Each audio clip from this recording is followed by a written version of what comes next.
உடைந்த கட்சியின் ஒரு பாகமாக இருக்கின்ற அன்புமணி பேசுவதற்கெல்லாம் பதில் சொன்னால் சரியாக இருக்காது. அதுதான் தெரியும்.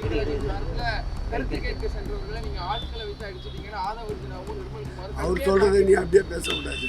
எப்படி பனையூரில் பிரச்சனைகள் மோதல்கள் தொடர்ந்து கொண்டிருக்கின்றதோ அதே போன்ற ஒரு மோதல் தீர விசாரித்து உண்மையை மக்களுக்கு தெரிவிக்கிறது. இடைக்கால பட்ஜெட் தாக்கல் பண்ணிருக்காங்க.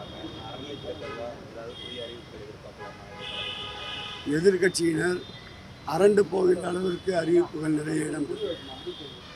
அன்புமணி ராமதாஸ் அவர்கள் நேற்று பேசும்போது திமுக கூட்டணி வலுவான கூட்டணி கிடையாது, அதிமுக கூட்டணி தேசிய ஜனநாயக தமிழ்நாட்டில் 200 தொகுதிகளுக்கு மேலே வெற்றி பெறும்போது நம்பிக்கை இருக்காரு. திமுக கூட்டணி ஆளே இல்லைங்கிற விமர்சனத்தையும் வச்சிருக்காரு. உடைந்த கட்சியின் ஒரு பாகமாக இருக்கின்ற அன்புமணி பேசுவதற்கெல்லாம் பதில் சொன்னால் சரியாக இருக்காது.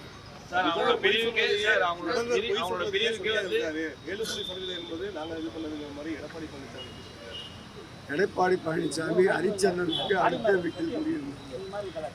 அவர் வாயிலிருந்து உண்மை தவிர எதுவுமே வராது. பொய்யிலே பிறந்த பொய்யிலே வளர்ந்த புலவர் பெருமாள் எடப்பாடி பழனிசாமி அவருடைய கட்சியிலிருந்து இப்போது வெளியேறி இருக்கின்ற நம்முடைய கூப்பா கிருஷ்ணன், செங்கோட்டையன் போன்றவர்கள் கேட்டால் அவருடைய வண்டவாளம் தண்டவாளத்தை அதுதான் தெரியும்.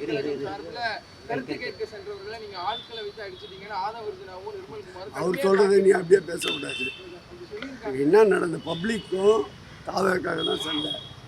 எந்த ஊடகமாவது நீங்கள் பொதுமக்கள் பாதிக்கப்பட்டு தாக்குதலுக்கு உள்ளாக்கப்பட்டு ராஜீவ்காந்தி மருத்துவமனையில் சிகிச்சை பெற்று வருகிறார்கள்.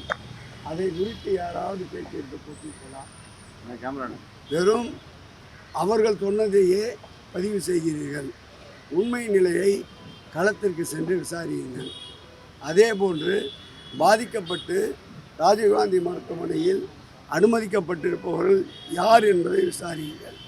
முழுக்க முழுக்க பொதுமக்கள். இது பொதுமக்களுக்கும் அந்த இயக்கத்தை சார்ந்த அந்த கட்சியை சார்ந்தவர்களுக்கும் இடையே ஏற்பட்ட மோதல்.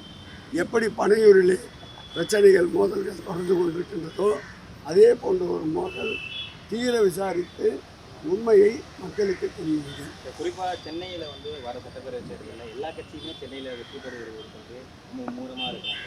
சென்னையில் திமுகவின் இருவர்ண கொடி தான் பட்டொலி வீசி பறக்கும். கிழக்கு சூரியன் உதிக்கின்ற இடம்.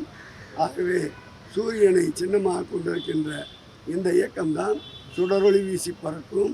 செயின்ட் ஜார்ஜ் கோட்டை என்னாலும் எங்கள் முதல்வர் வசம். அது எந்த சக்தியாலும் பறக்கும். 22 தொகுதிகளிலும் மாண்புமிகு முதலமைச்சர் அவர்களுடைய வெற்றி கொடிதான் பறக்கும்.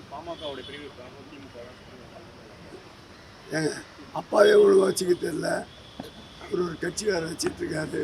அதுக்கு வேறு கேள்வி கேட்டுனா அதுக்கு வேறு பதில் சொல்லின்னு இருக்கணும். கதறாருங்க. பாவம் பாவமாக இருந்துக்கு அவரை பார்த்தா.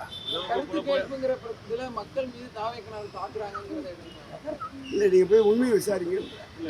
ராஜீவ்காந்தி மருத்துவமனையில் 3 நபர்கள் மகளிர் தாய்மார்கள் அனுமதிக்கப்பட்டிருக்கிறார்கள். அவர்களை சென்று கேளுங்கள்.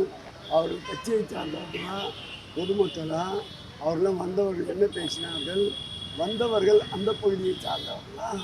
வந்தவர்களுடைய தோட்டங்கள் எப்படி இருந்தது? இதையெல்லாம் அவர்கள் விசாரித்து உண்மையை வெளிக்கொண்டு வருங்கள். இது போன்ற செயல்களை வைத்து தங்கள் இயக்கத்திற்கு கலர் மெருகேற்ற துடிக்கின்றார்கள்.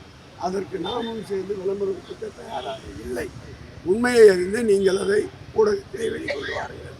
அப்படியே கலைப்போங்க. நன்றி.